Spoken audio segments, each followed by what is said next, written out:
मैं गरिमा स्वागत करती हूँ आप सभी का मेरे channel quick learning with ease पे। आई होप आप सभी बहुत अच्छे होंगे एंड इंटरव्यू प्रिपरेशन काफ़ी अच्छे से कर रहे होंगे। जैसे कि हम सब्जेक्ट मैटर को प्रिपेयर करते हुए चल रहे हैं, अगर एनसीईआरटी से हमसे कोई बेसिक क्वेश्चन पूछा जाता है तो हमको उसकी नॉलेज हो। मैं कोशिश कर रही हूँ आपको 8th क्लास तक की जो भी साइंस है वहाँ से जो भी चैप्टर का बेसिक है वो आपको शॉर्ट में बता पाऊँ, ठीक है, जहाँ से इंपॉर्टेंट चीज़ें हैं जो चैप्टर की वो क्लियर कर पाऊँ।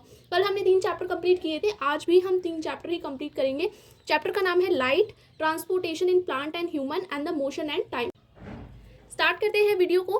देखिए सबसे पहला क्या है, लाइट चैप्टर है हमारा। लाइट चैप्टर में इंपॉर्टेंट है हमारी लॉ ऑफ रिफ्लेक्शंस, ठीक है। ये आपसे पूछी जा सकती है कि लॉ कौन कौन सी है, तो लॉ देख लेते हैं एक बार। सबसे पहला जो हमारा लॉ है वो ये है कि angle of incidence is always equal to angle of reflection. Means क्या है, देखिए 3 टाइप की रे होती है। यहाँ से मानिए कि आपने कोई लाइट को इंसिडेंट किया, ठीक है, इस पॉइंट से इस पॉइंट पे हमारी कोई लाइट आ रही है, ठीक है, इस पॉइंट से फिर क्या होगी, वो रिफ्लेक्ट होके जाएगी, ठीक है। तो ये हमारी होती है इंसिडेंट रे। जो रिफ्लेक्ट हो रही है इसको हम बोलते हैं रिफ्लेक्टेड रे, और बीच में जो डॉट डॉट है इसको हम बोलते हैं नॉर्मल रे, ठीक है। तो पहला जो हमारा लॉ है वो ये कहता है कि जो हमारी ये लाइन है इंसिडेंट रे है और जो नॉर्मल रे है, ठीक है, ये बीच वाली डॉट डॉट वाली, इसके बीच में जो एंगल है वो हमेशा जो हमारी रिफ्लेक्टेड रे है और नॉर्मल रे है उसके इक्वल होगा। मतलब ये दोनों एंगल हमेशा इक्वल रहेंगे। अगर ये 35 डिग्री है तो ये भी 35 डिग्री होगा, ये 90 डिग्री है तो ये भी 90 डिग्री होगा, ठीक है। कुछ भी हो, हमारी जो एंगल ऑफ इंसिडेंस है वो हमेशा एंगल ऑफ रिफ्लेक्शन के बराबर रहेगा, ठीक है, कोई भी चेंज नहीं होगा। नेक्स्ट हमारी जो सेकेंड लॉ है वो क्या कहती है, the incident ray, the normal ray and the reflected ray all lie at the same plane.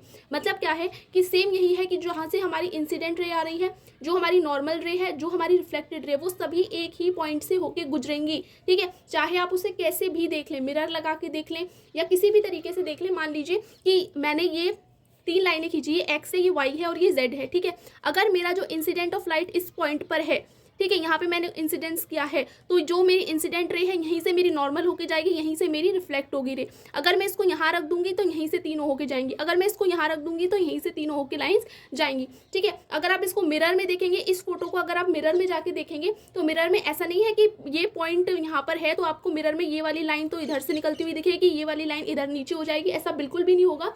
हमेशा क्या है, जिस पॉइंट से आपने यहाँ पे खींचा है आपको मिरर में भी सेम वही पॉइंट से जाती हुई दिखेंगी, ठीक है। तो ये आपको क्लियर हो गई दोनों। इसके बाद यहाँ पे आइज़ की बात की गई है इस चैप्टर में, तो मैं आपको आइज़ के बारे में इंपॉर्टेंट चीज़ें बता देती हूँ। देखिए बेंडिंग ऑफ लाइट हमारी कहाँ पे होती है, कॉर्निया पे होती है। ये पार्ट है आपके आई के कि कहाँ पे कौन सी चीज़ होती है, ठीक है। तो जो हमारी लाइट की बेंडिंग है वो कॉर्निया में होती है। कलर टू आई, मतलब हमारी जो आंखों का रंग होता है, भूरा, काला, नीला, ये किस वजह से होता है, तो ये आइरिस की वजह से होता है, ठीक है। इसके बाद है लाइट एंटर थ्रू प्यूपिल, मतलब हमारी आंखों में जो लाइट है वो एंटर कहाँ से होती है, प्यूपिल से होती है। और हमारा जो इमेज फॉर्मेशन होता है वो आंखों में कहाँ पे होता है, रेटिना पे होता है। ओके, नेक्स्ट चैप्टर है आपका transportation in plant and humans. तो जैसे कि आप जानते हो कि वाटर का ट्रांसपोर्ट प्लांट में किससे होता है, जाइलम से होता है। फूड का ट्रांसपोर्ट फ्लोएम से होता है, ठीक है। एक प्रोसेस होती है जो कि लीव्स के अंदर होती है, क्या होती है, ट्रांसपिरेशन, आप जानते होंगे। इसमें क्या होता है, जो स्टोमेटा, मतलब लीव्स के ऊपर जो पोर्स प्रेजेंट होते हैं जिनको हम स्टोमेटा कहते हैं, वहां से क्या है, इवेपोरेशन ऑफ वाटर होता है। मतलब जितना प्लांट को वाटर चाहिए उतना तो वो एब्जॉर्ब कर लेता है, लेकिन जो रेस्ट ऑफ वाटर होता है वो इन पोर्स के थ्रू, स्टोमेटा के थ्रू क्या इवेपोरेट होता है। इस प्रोसेस को हम क्या बोलते हैं, ट्रांसपिरेशन बोलते हैं। ह्यूमंस के अंदर ट्रांसपोर्टेशन कैसे होता है, तो ब्लड के थ्रू होता है, ठीक है। तो ब्लड के अंदर क्या क्या पाया जाता है, आरबीसी, डब्ल्यूबीसी और प्लेटलेट्स, ठीक है। आरबीसी के अंदर क्या पाया जाता है, हीमोग्लोबिन, जो कि हमारे ब्लड को रेड कलर देने का काम करता है। प्लस इसका दूसरा काम क्या है कि ये जो भी हमारा O2 हमारी बॉडी में आया है, ब्लड के अंदर आया है, तो ये डिफरेंट सेल को पहुंचाने का काम करता है। मतलब हमारी ब्लड में क्या आया, ऑक्सीजन आया, तो अब हीमोग्लोबिन क्या करेगा, कहेगा ऑक्सीजन को लेकर डिफरेंट सेल में ट्रांसपोर्ट करेगा, ठीक है। डब्ल्यूबीसी को हम ल्यूकोसाइट्स भी बोलते हैं। दूसरा नाम आप याद रखिएगा कि डब्ल्यूबीसी का अदर नेम क्या है। नेक्स्ट क्या है, ये किस लिए काम आती है, तो ये हमको क्या है, किसी भी इन्फेक्शन से, हमारी बॉडी के अंदर कोई वायरस आता है, कोई फर्दर क्या बोलते हैं, पार्टिकल आता है बाहर से, तो वो हमको मतलब इन्फेक्ट ना करे, उससे क्या है मतलब कि हमको प्रोटेक्ट करने का काम करती हैं, ठीक है। प्लेटलेट्स क्या काम करती हैं, तो प्लेटलेट्स हमें जब चोट लग जाती है, खून निकलने लगता है, तो कुछ देर बाद जब हमारा खून रुक जाता है तो वो किस वजह से रुकता है, प्लेटलेट्स की वजह से रुकता है, क्योंकि वो वहाँ पे इकट्ठी हो जाती हैं और एक क्लॉट बना लेती हैं, क्लॉटिंग करने का काम करती हैं, ठीक है। नेक्स्ट है मोशन एंड टाइम, देख लेते हैं। तो मोशन एंड टाइम चैप्टर में आपकी 2 चीज़ें इंपॉर्टेंट है। सबसे पहले स्पीड का फॉर्मूला पूछ लिया जाता है। देखो स्पीड होती क्या है, तो distance covered in per unit time, ठीक है। तो आपने कितना डिस्टेंस कवर्ड किया पर यूनिट टाइम में, ये आपका क्या कहलाता है, स्पीड। स्पीड की ऐसा यूनिट क्या होती है, मीटर पर सेकेंड। स्पीड का फॉर्मूला क्या होता है, डिस्टेंस अपॉन टाइम। आपको स्पीड निकालनी है, आपको दिया गया है डिस्टेंस 10 मीटर, ठीक है। और टाइम दिया गया है आपको 2, ठीक है, 2 घंटे, ठीक है। तो आप क्या करेंगे, 2 और 2 5 जा 10 चला जाएगा, तो आपकी स्पीड क्या होगी 5 मीटर पर सेकेंड, ठीक है। तो इस तरीके से आप निकाल सकते हैं।